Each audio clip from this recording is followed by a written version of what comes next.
Hello everyone, সকাল সকাল তাড়াতাড়ি ঘুম থেকে উঠে ব্যায়াম করে নেওয়ার পর মনে করি একটু স্নানটা সেরে নিলাম। স্নান সেরে নেওয়ার পর মুখে তো আমার ব্রণ হতেই থাকে, তার জন্য দিয়ে দিলাম একটু পিম্পল সলিউশন।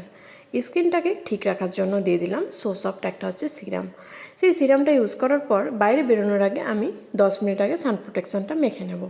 তারপর আমি ফাইনালি চুলটা আঁচড়ে নিচ্ছি। চুলটা আঁচড়ে নেওয়ার পর জোট ছাড়িয়ে নেওয়ার পর ফাইনাল লুক একটু চশমা পরে আয়নাতে নিজেকে একটু দেখে নিলাম বা তোমাদেরকেও দেখে নিলাম। তারপর মা তো সাধারণত পুজো করে, এবার ঘরের মধ্যে একটা কালী মা আছে, তো মনে করলাম ঠাকুরকে একটু ধূপকাঠি দেখে নিই। তাই জন্য সুন্দর করে একটু ধূপকাঠি ধরিয়ে ঠাকুরকে একটু দেখালে মনটা যেন শান্তি মনে হয়।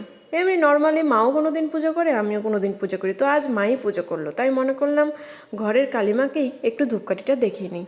ভালো করে একটু প্রণাম টনাম করে নেওয়ার পর তো ফাইনালি বাইরে বেরিয়ে যাব খাওয়া দাওয়া করে। তো দেখো কালীমাকে আমি ধূপকাঠি দেখে নিয়েছি, তো টাটা।